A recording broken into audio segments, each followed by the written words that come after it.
Hello students, in my previous video we have discussed about the first tool of rDNA technology, that is molecular scissor.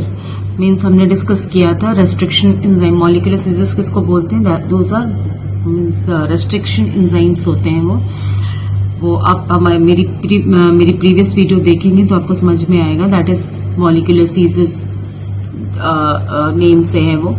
That is molecular scissors क्या है? वो restriction enzymes होते हैं. Basically हम rDNA technology में we are using एंडोन्यूक्लियसेस जो particular palindromic sequences को identify करके दो बेसिस के बीच में कट लगाते हैं, फॉस्फोडाइस्टर बॉन्ड को ब्रेक करते हैं. ठीक है, और तो उसके बारे में हमने डिस्कस किया था. That was the first tool of rDNA technology. अभी हमारी जो second tool of rDNA technology है वो है that is the this cloning vector. वो क्या है? क्लोनिंग वेक्टर है. तो आज हम today we will discuss about the cloning vectors. तो क्लोनिंग वेक्टर क्या होते हैं? Cloning vectors are the vehicles. These are the vehicles which are transferring our gene of interest. जो हमारे जीन ऑफ इंटरेस्ट को transferring gene of interest to competent host. ये competent host के अंदर इसको ट्रांसफर करेगा. ये एक व्हीकल है. It can be used as a vehicle by our gene of interest. हमारा जो जीन ऑफ इंटरेस्ट है इसके साथ लाइगेट करता है एंड फिर ये जो हमारा जो जीन है जिसको हम रेप्लिकेट कराना चाहते हैं, जिससे कि हम प्रोटीन बनाना चाहते हैं, that is replicated inside a competent host. Competent host के अंदर ये रेप्लिकेट करता है. Fine. Competent host. Wait a minute.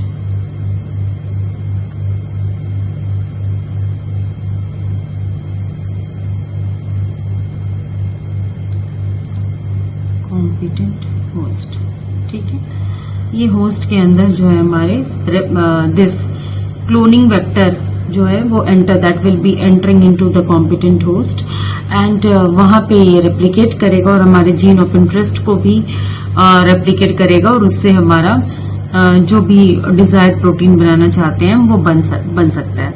तो आरडीएनए टेक्नोलॉजी में क्या है? हमने पहले भी डिस्कस किया था. वी हैव डिस्कस्ड कि हम जो भी हमारा डिजायर्ड जीन है उसको रेप्लिकेट करा के उससे प्रोटीन, जो हमें प्रोटीन चाहिए वो प्रोटीन बनाना है. ठीक है, जो हमारा डिजायर्ड डीएनए है जिसके अंदर वो हमारा जीन प्रेजेंट है प्रोटीन बनाने वाला, उसको हम किसी एक वेक्टर के अंदर लाइगेट कराते हैं. वेक्टर मतलब व्हीकल के अंदर लाइगेट कराते हैं और फिर उसको एक कॉम्पिटेंट होस्ट यानी जैसे लाइक बैक्टीरियल सेल, तो बैक्टीरियल सेल के अंदर उस क्लोनिंग वेक्टर को हम ट्रांसफर कराएंगे और that cloning vector will replicate inside the bacterial cell और वहां पे वो हमारा जो जीन ऑफ इंटरेस्ट है उसके अमाउंट को भी, मतलब वो जीन ऑफ इंटरेस्ट को रेप्लिकेट कराएगा और उससे हमारा डिजायर्ड प्रोटीन बनाने में हेल्प करेगा.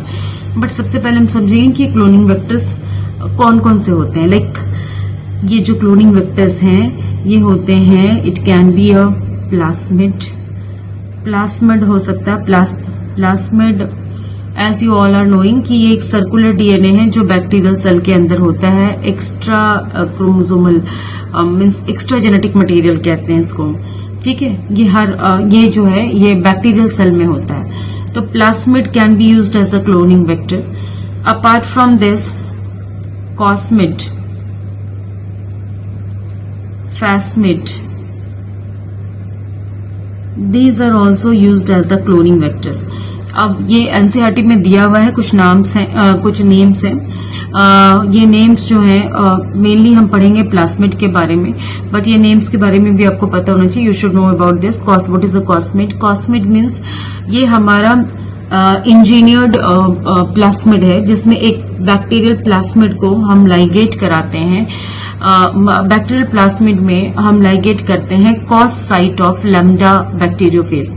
इसमें हम क्या लाइगेट करते हैं? प्लास्मिड के साथ प्लास्मिड प्लस कॉस साइट, एक पर्टिकुलर साइट है cos site of lambda bacteriophage. ठीक है, ये हो गया हमारा cosmid bacteriophage.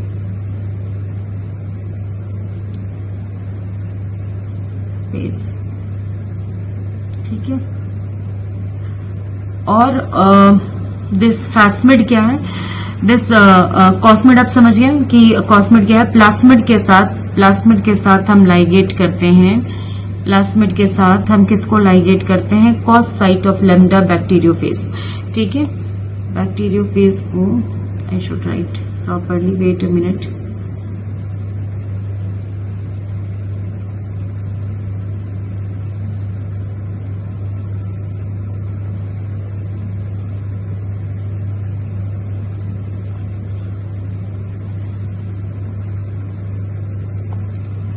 Plasmid plus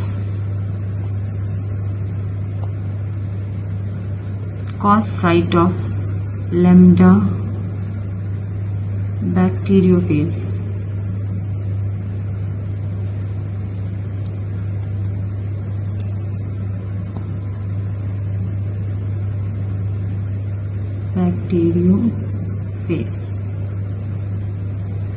and phasmid क्या है?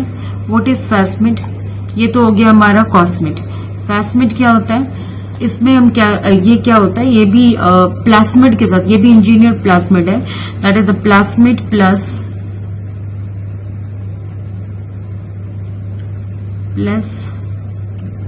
जो हमारा बैक्टीरियोफेज का DNA, that is called Faiz DNA. Faiz DNA को इसके साथ, फास्ट डीएनए को इसके साथ लाइगेट करा देते हैं। तो plasmid plus fast DNA is the फैस्मिड।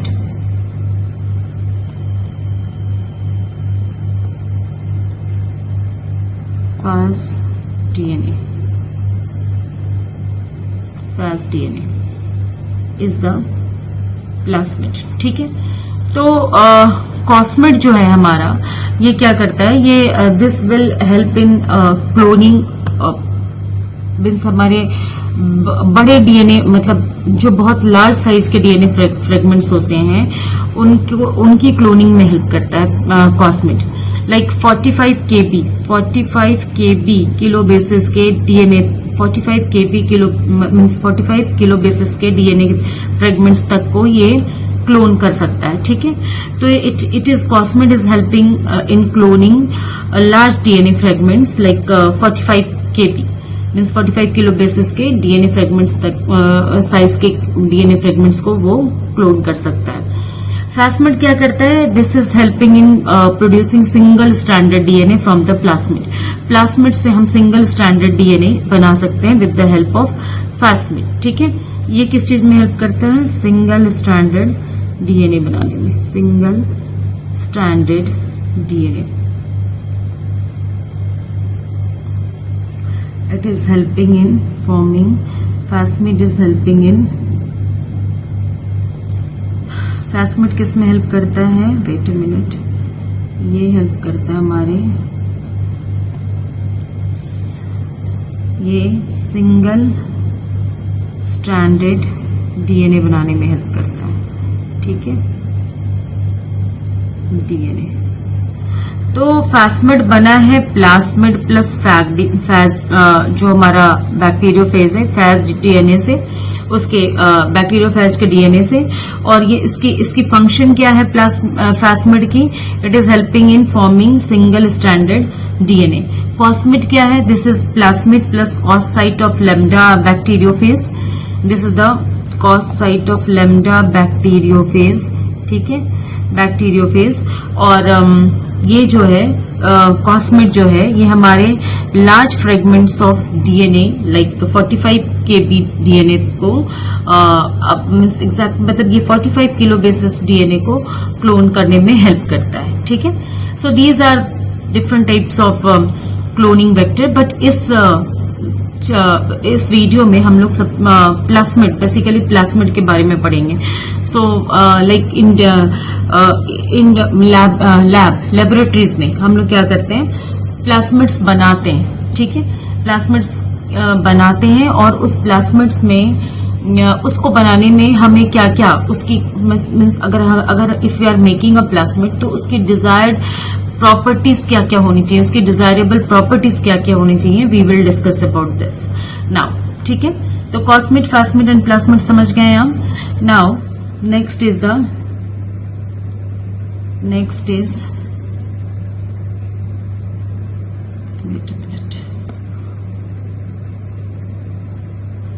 Next हम पढ़ेंगे अभी, दैट इज द डिजायर्ड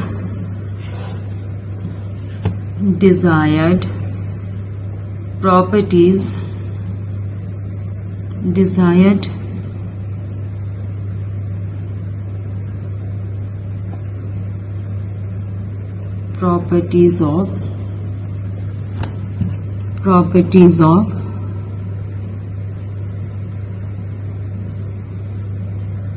प्लास्मिड्स। क्या क्या होनी चाहिए एक प्लास्मिड में?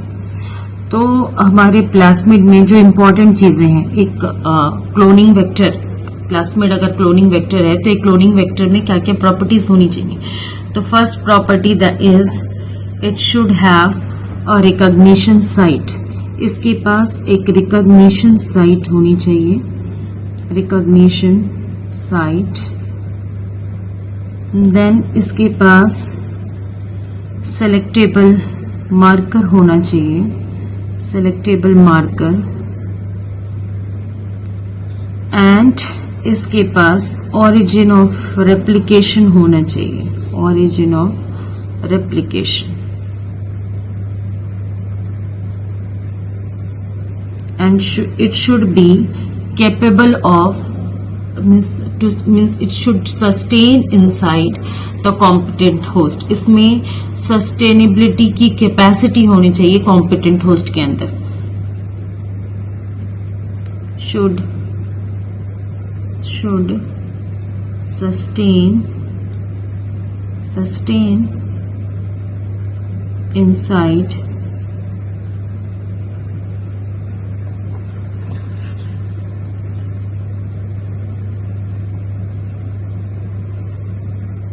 should sustain inside competent host। तो अगर ये प्लास्मिड है तो as you all are knowing कि ये प्लास्मिड जो है वो कॉम्पिटेंट होस्ट यानी कि अपने बैक्टीरियल सेल के अंदर तो सस्टेन कर ही सकता है एंड रेप्लिकेट कर सकता है उसके अंदर इनसाइड द कॉम्पिटेंट होस्ट। तो अभी हम पढ़ेंगे इसकी सारी प्रॉपर्टीज के बारे में डिटेल में।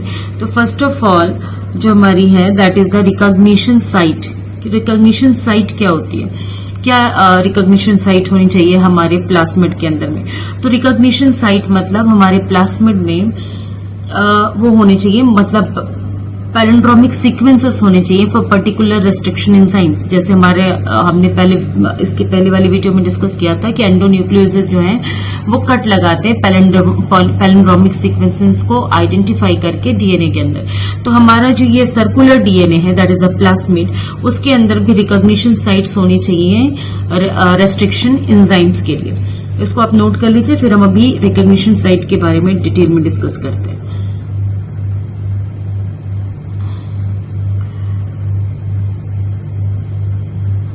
तो फर्स्ट है हमारा रिकॉग्निशन साइट। क्या होता है recognition site? That is the recognition site means, अब जैसे एक एग्जांपल ले लेते हैं हम रिकॉग्निशन साइट को स्टडी करने के लिए और बाकी सारी प्रॉपर्टीज को भी स्टडी करने के लिए हम यहाँ पे एक एग्जांपल के हेल्प से समझेंगे। दैट इज जो प्लास्मिड हमने लैब में बनाया है उनमें से एक प्लास्मिड को सब सिलेक्ट करते हैं। दैट इज एक जो है जो हमारे एनसीईआरटी में भी दिया हुआ है PBr 322। ठीक है, PBr 322, PBr 322 is a plasmid. ठीक है, इसको हमने लैब में बनाया और इसको बनाने में दो साइंटिस्ट हैं that is the Bolivar and Rodriguez. उन्हीं के नाम पे ये PBr 322 जो है वो प्लास्मिड का नाम भी दिया गया है। That is a engineered plasmid. ये एक इंजीनियर्ड प्लास्मिड है। ठीक है, और PBr का जो P है, P means plasmid, plasmid Capital B is the name of the scientist, that is Bolivar. R is also the name of the scientist Rotteris. ठीक है. And 322 is the sample number of that plasmid. अब ये बहुत सारे प्लास्मिड्स lab में बनते रहते, तो इसका जो इस प्लास्मिड जो था, इसका सैंपल नंबर था 322. ठीक है. तो ये पीबीआर 322 में हम पढ़ेंगे कि रिकॉग्निशन साइट, एक इंपॉर्टेंट क्राइटेरिया जो है प्लास्मिड का, that is the recognition site, वो कौन कौन से प्रेजेंट है. I hope you have noted this. तो अभी हम पीबीआर 322 की डायग्राम बना लेते हैं.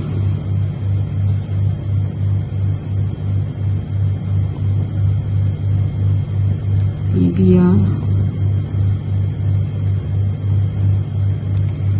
ये एक प्लास्मिड है पीबीआर 322.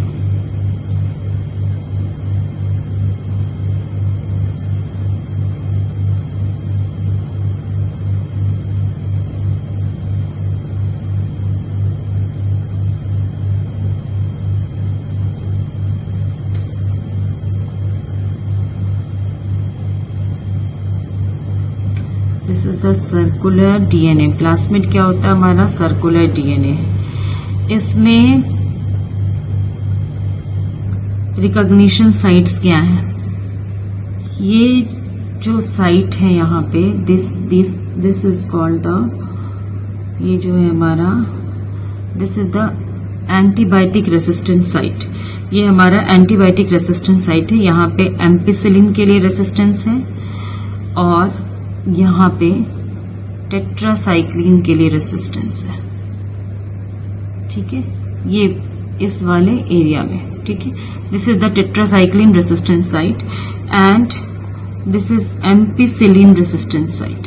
ठीक है, ये एम्पिसिलिन रेसिस्टेंट साइट है, ये वाला साइट, और ये टेट्रासाइक्लिन रेसिस्टेंट साइट है. ये पूरा, this is the whole is tetracycline resistant site and this whole is ampicillin resistant site. ठीक है, ये जो है ये पूरा ampicillin resistant site है. अब इस वाले साइट पे हमारे कौन कौन से रेस्ट्रिक्शन एंजाइम्स का पैलिंड्रोमिक सीक्वेंस प्रेजेंट है वो हम देखेंगे.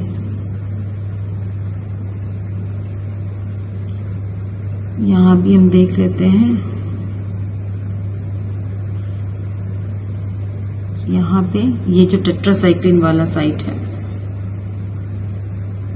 यहाँ पे कौन कौन सा, यहाँ ये टेट्रासाइक्लिन वाले साइट पे हमारा कौन कौन सा रेस्ट्रिक्शन एंजाइम है जिसकी पैलिंड्रोमिक सीक्वेंसेस प्रेजेंट हैं. One is BAMH1 and the other is SAL1. SAL1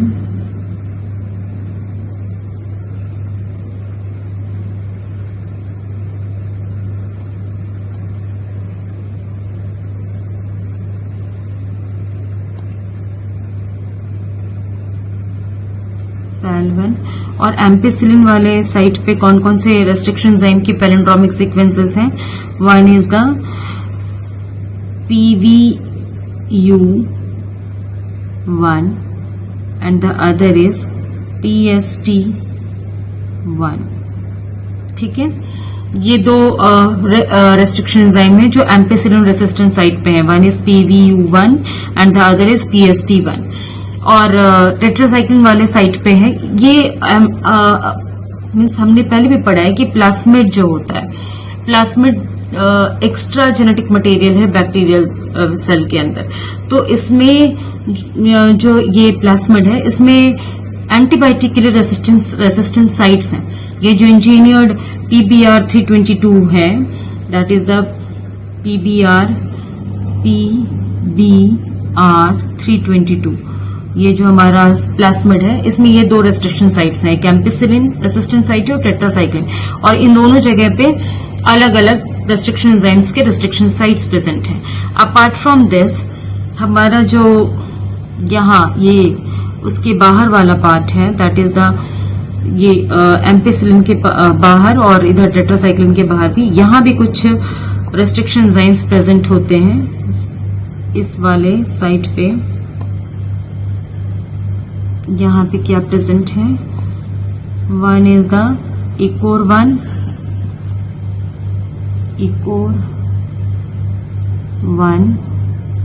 इसकी रेस्ट्रिक्शन साइट भी है। क्लावन की रेस्ट्रिक्शन साइट है और HIN3 की रेस्ट्रिक्शन साइट है। HIN3 की रेस्ट्रिक्शन साइट प्रेजेंट है।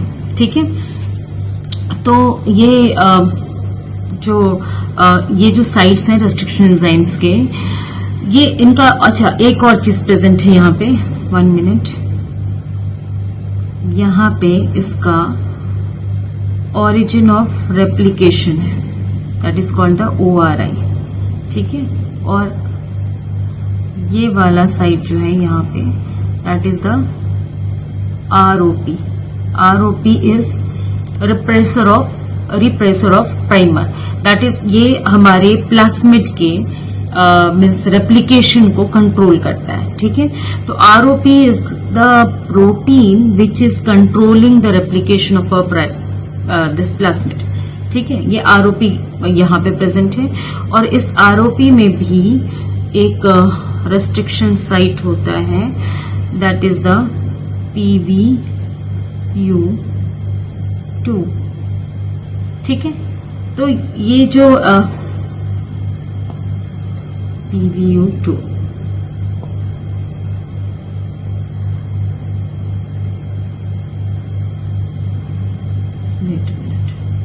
PVU2, ठीक है, ये हमारा रेस्ट्रिक्शन साइट है PVU2 का।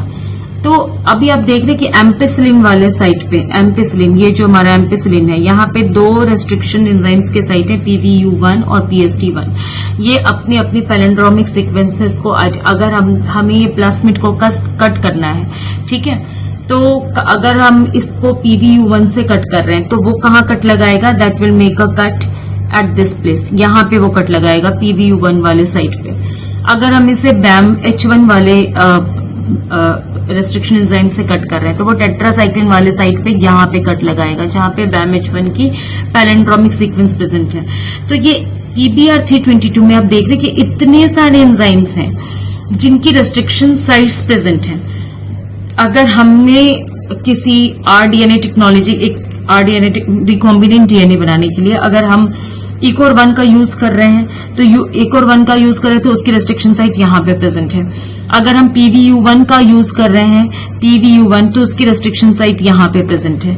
अगर हम BAMH1 का यूज कर रहे हैं तो उसकी रेस्ट्रिक्शन साइट हमारे टेट्रासाइक्लिन वाले साइट पे प्रेजेंट है।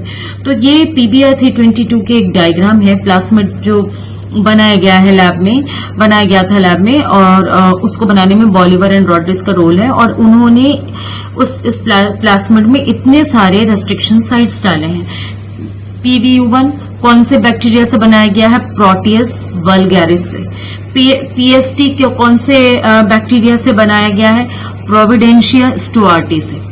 अच्छा, और इसके बाद इकोर 1 एस्केरिशिया कोलाई, आपको पता ही है। क्लावन कैरियोफेनन लैटम से बनाया गया है।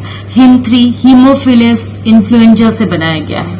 BAMH1 बैसिलस अमाइलोलिक्विफेशन से बनाया गया है।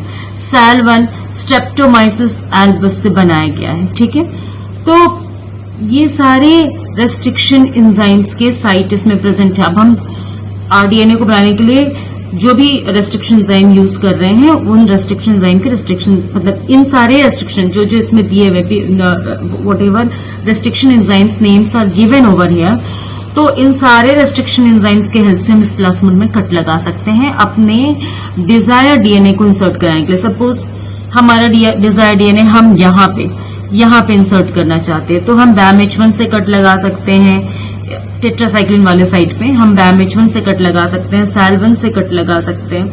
ठीक है, तो ये हमारे, तो एक इंपॉर्टेंट क्राइटेरिया जो प्लाज्मिड के लिए होना चाहिए, that is the presence of recognition site, जो इस प्लाज्मिड में प्रेजेंट है। अब आपको समझ में आ गया कि रिकॉग्निशन साइट्स क्या होते हैं। इसके बाद सेकंड एक दिया हुआ था हमारा selectable marker. What is the selectable marker?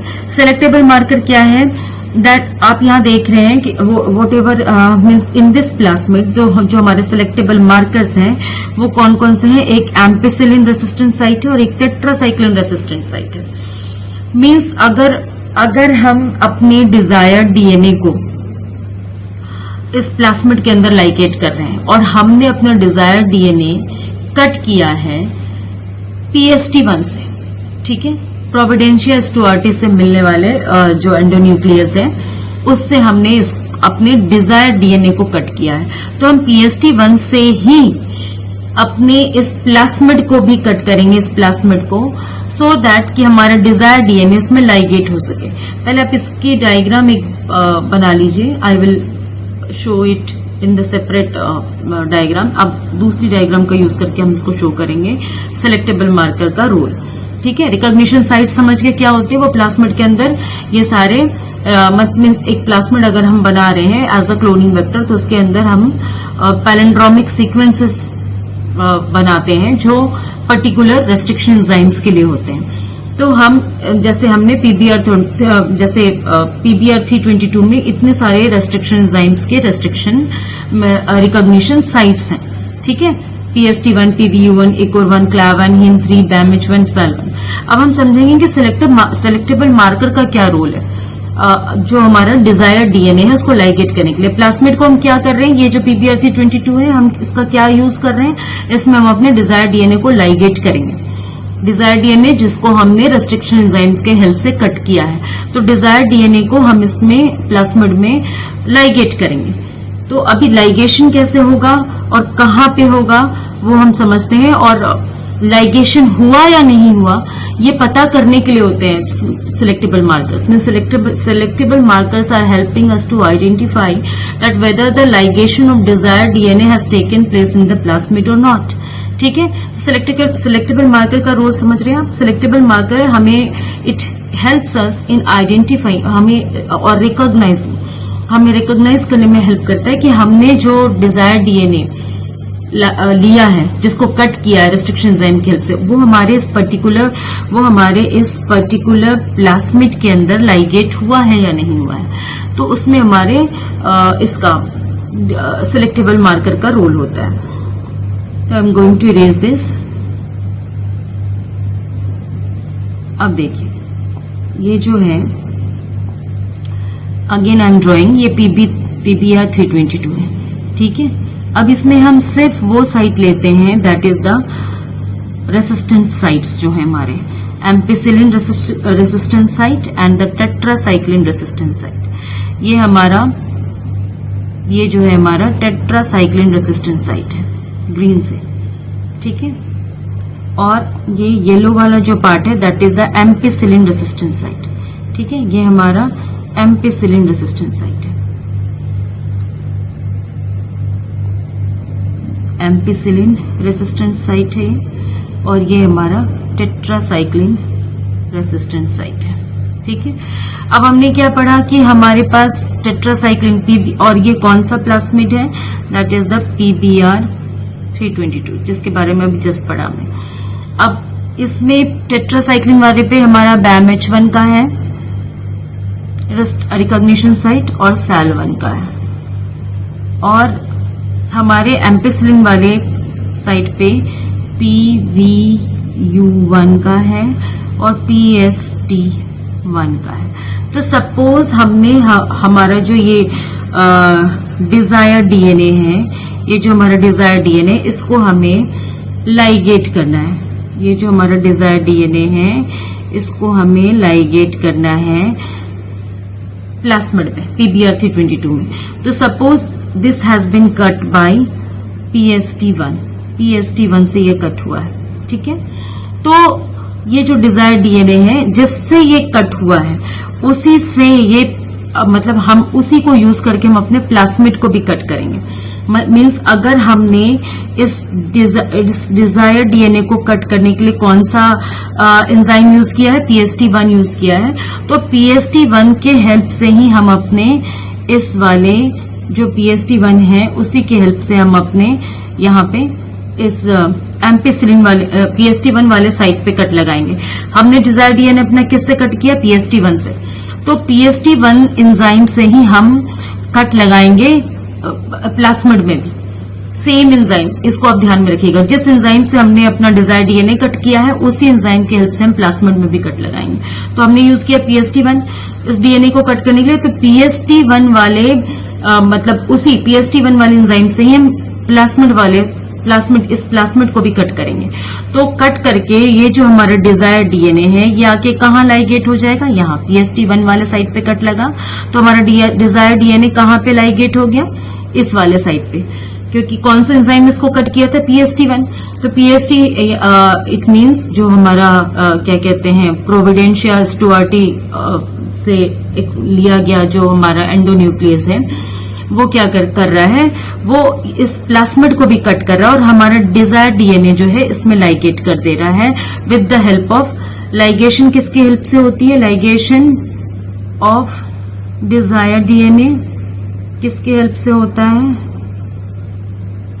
यहां भी एक एंजाइम का रोल है, that is ligase, DNA ligase. इस एंजाइम की हेल्प से हमने अपना डिजायर डीएनए इस प्लास्मिड में लाइगेट कर दिया। अब ये लाइगेट हुआ है या नहीं, इसको हम कैसे आइडेंटिफाई करेंगे?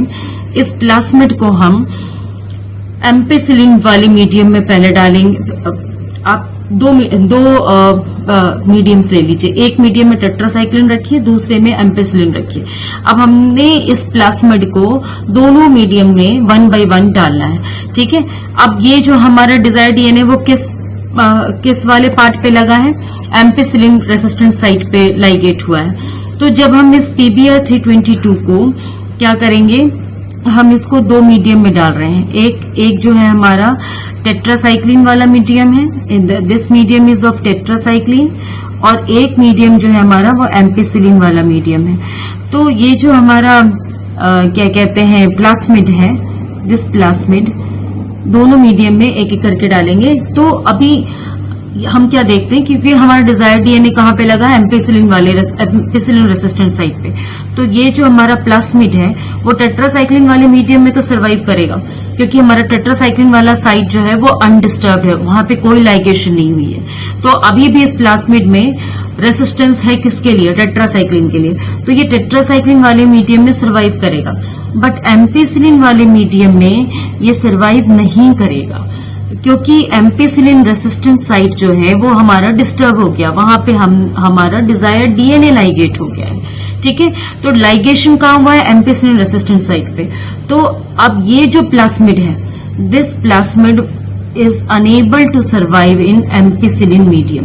ये एम्पिसिलिन मीडियम में नहीं कर पाएगा सर्वाइव। इट मीन्स कि हमारा जो एम्पिसिलिन रेसिस्टेंट साइट है वहीं पे हमारा डिजायर डीएनए लाइगेट हो गया है। तो इससे हम आइडेंटिफाई कर पाते हैं कि जो हमारा डिजायर डीएनए है वो प्लास्मिड में लाइगेट हुआ या नहीं, और अगर ये लाइगेट हो गया तो अब ये हो जाएगा हमारा, this is called the recombinant DNA. अब ये प्लास्मिड जो है ये हमारा डिजायर डीएनए कैरी कर रहा है, now this is a recombinant DNA. ये क्या हो गया? रिकॉम्बिनेंट डीएनए हो गया। लेकिन अगर ये प्लास्मिड PBr 322 हमारा डिजायर डीएनए हमने इसमें प्लास्मिड के साथ डाल दिया, डिजायर डीएनए प्लास्मिड और PST1 एंजाइम जिसके हेल्प से इसको कट करना है प्लास्मिड को। और जब हम चेक कर रहे हैं अलग अलग मीडियम्स में डाल के एम्पिसिलिन और टेट्रासाइक्लिन, और अगर ये प्लास्मिड दोनों ही मीडियम में सर्वाइव कर जा रहा है, इट मीन्स जो ये हमारा प्लास्मिड है उसमें कोई लाइगेशन नहीं हुआ, और वो उस टाइम हम उसको कहेंगे नॉन रिकॉम्बिनेंट डीएनए। अभी ये क्या है? रिकॉम्बिनेंट डीएनए, बिकॉज हमारा जो डिजायर डीएनए है वो एम्पिसिलिन रेसिस्टेंट साइट पे लाइगेट हो गया। और अब इस प्लास्मिड में मतलब ये जो हमारा प्लास्मिड है इसको दोनों मीडियम में हम डाल के चेक करेंगे। एक तो टेट्रासाइक्लिन, एक बार फिर मैं यहाँ पे बता रही हूँ, टेट्रासाइक्लिन, और दूसरा एम्पिसिलिन। तो if this plasmid is able to survive in tetracycline site में ये सर्वाइव कर जा रहा, but it is unable to survive in ampicillin ampicillin medium, ठीक है। तो इट मीन्स जो हमारा ये प्लास्मिड है दैट इज अब ये रिकॉम्बिनेंट डीएनए में कन्वर्ट हो गया, क्योंकि इसमें क्या ऐड हो गया, हमारा डिजायर्ड डीएनए ऐड हो गया। कौन से साइट पे ऐड हो गया, एम्पिसिलिन रेसिस्टेंट साइट पे। दैट्स वाई ये प्लास्मिड अब एम्पिसिलिन वाले मीडियम में सर्वाइव नहीं कर पा रहा है। बट टेट्रासाइक्लिन वाला साइट तो अनडिस्टर्ब है, वहां पे कोई लाइगेशन नहीं हुई, तो ये टेट्रासाइक्लिन वाले साइट में सर्वाइव कर पा रहा है। मतलब किसी एक मीडियम में अगर ये सर्वाइव नहीं कर पा रहा, it means it is a rDNA. अब ये रिकॉम्बिनेंट मीन्स ये जो है ये हमारा रिकॉम्बिनेंट डीएनए हो गया है, ठीक है। और अगर ये दोनों ही मीडियम में सर्वाइव कर जाए, एम्पिसिलिन और टेट्रासाइक्लिन दोनों ही मीडियम में अगर ये सर्वाइव कर पा रहा है, तो now it is non recombinant DNA. मतलब हमारा लाइगेशन हुआ ही नहीं, हमारा डिजायर डीएनए प्लास्मिड में लाइगेट ही नहीं कर पाया, तो that is the non recombinant DNA. I hope you have understood the difference between the recombinant DNA. Recombinant DNA मतलब हमारे किसी एक सेलेक्टेबल मार्कर, यहाँ पे सेलेक्टेबल मार्कर कौन से हैं, antibiotic resistant sites. Antibiotic resistant site like ampicillin है यहाँ पे, और टेट्रासाइक्लिन रेसिस्टेंट साइट है हमारा, ठीक है। टेट्रासाइक्लिन रेसिस्टेंट साइट है, ठीक है। तो ये दोनों हमारे सिलेक्टेबल मार्कर्स हैं which will help us in identifying, जो हमें हेल्प करेंगे आइडेंटिफाई करने में कि हमारा डिजायर डीएनए लाइगेट हुआ है कि नहीं। That is called the selectable marker, ठीक है। तो अभी अब इन दोनों रेसिस्टेंट साइट्स पे हमारे अलग अलग रिकॉग्निशन साइट हैं, लाइक एक PVU1 है एम्पिसिलिन वाले एम्पिसिलिन रेसिस्टेंट साइट पे, और दूसरा PST1 है, और टेट्रासाइक्लिन वाले में BAMH1 है और SAL1 है। बट हमने अपना डिजायर डीएनए कट किया है PST1 से, ठीक है, प्रोविडेंशिया स्टुअर्टी की एंडोन्यूक्लियस से, ठीक है। हमने अपना डिजायर डीएनए कट किया है, तो उसी PST1 से हम किसको कट करेंगे, इस प्लास्मिड को भी कट करेंगे। और ये प्लास्मिड कट होगा कौन सी जगह पे, एम्पिसिलिन रेसिस्टेंट साइट पे, क्योंकि PST1 की साइट वही है, PST1 की recognition site ampicillin resistant site पे। तो अब हमारा डिजायर डीएनए कहाँ लाइगेट हो गया, एम्पिसिलिन रेसिस्टेंट साइट पे, ठीक है। तो अब ये हमारे सेलेक्टेबल मार्कर्स हमें हेल्प करेंगे आइडेंटिफाई करने में। अब इस प्लास्मिड को, इस पूरे प्लास्मिड को हम क्या करेंगे, एक एक करके 1 बाय 1 दोनों मीडियम्स में डालेंगे, एक एम्पिसिलिन वाला मीडियम, दूसरा टेट्रासाइक्लिन वाला मीडियम। इफ द अब ये जो हमारा डिजायर डीएनए है वो कौन सी साइट पे लाइगेट हुआ है, एम्पिसिलिन रेसिस्टेंट साइट पे। तो एम्पिसिलिन रेसिस्टेंट साइट जो है वो हमारा डिस्टर्ब हो गया, अब वो उसमें एम्पिसिलिन से रेसिस्टेंट वाली क्वालिटी नहीं रह गई, क्योंकि हमारा डिजायर डीएनए यहाँ पे लाइगेट हुआ है, ठीक है। तो ये जो प्लास्मिड है ये एम्पिसिलिन वाले साइट पे सर्वाइव नहीं कर पाएगा, लेकिन हमारा टेट्रासाइक्लिन वाले साइट पे कोई भी लाइगेशन नहीं हुआ है, तो this plasmid will be able to survive in tetracycline medium, ठीक है। So in this way this selectable markers help us in identifying the different means whether are plasmid has been like means हमारे जो plasmid है that our desired DNA has been ligated into the plasmid or not, हमारा जो desired DNA है वो plasmid में ligate हुआ है या नहीं, that is identified with the help of selectable markers, ठीक है। तो आई होप कि सिलेक्टेबल मार्कर का रोल आप समझ गए हैं। अब एक और चीज बच गई है, that is the origin of replication. तो हमने यहाँ पे देखा था PBR 322 में, यहाँ पे दैट इज ORI है हमारा, ओरिजिन ऑफ रेप्लिकेशन है ORI। ये क्यों इंपॉर्टेंट होता है origin of replication? Origin of replication plasmids के अंदर होना ही चाहिए, बिकॉज अगर ये नहीं होगा तो ये रेप्लिकेट नहीं कर पाएंगे कॉम्पिटेंट होस्ट के अंदर। origin of replication जो होता है that helps the plasmid in replicating inside the host cell.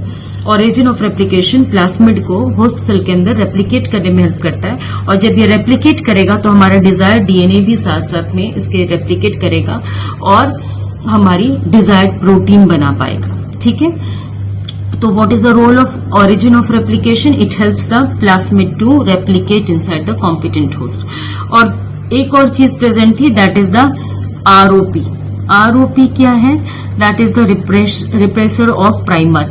ये क्या करता है? प्लास्मिड रेप्लिकेट जब हो रहा है कॉम्पिटेंट होस्ट के अंदर, तो उसकी रेगुलेशन, रेप्लिकेशन ऑफ प्लास्मिड की रेगुलेशन करता है दिस रिप्रेसर ऑफ प्राइमर, ठीक है। रिप्रेसर ऑफ प्राइमर का काम है ये कंट्रोलिंग प्रोटीन्स बनाता है जो हमारे प्लास्मिड कि मतलब जो रेप्लिकेशन कैपेसिटी है, मतलब वो जो प्लास्मिड है उसकी रेप्लिकेशन जो हो रही है कॉम्पिटेंट होस्ट के अंदर, उसकी रेगुलेशन भी होनी है ना। वो ऐसा तो नहीं कि अनलिमिटेड वो रेप्लिकेट करता चला जाएगा। तो regulation of that replication of plasmid, regulation of replication of plasmid is controlled by ROP. ठीक है, रिप्रेसर ऑफ प्राइमर इसका फुल फॉर्म है। ठीक है, तो ROP is helping in regulation of replication of plasmid inside the competent host. I hope कि जो cloning vector हैं और क्लोनिंग वेक्टर की जो क्वालिटीज होती हैं, जो इम्पोर्टेंट फीचर्स उनमें होने चाहिए, these things are clear to you now. If you are having any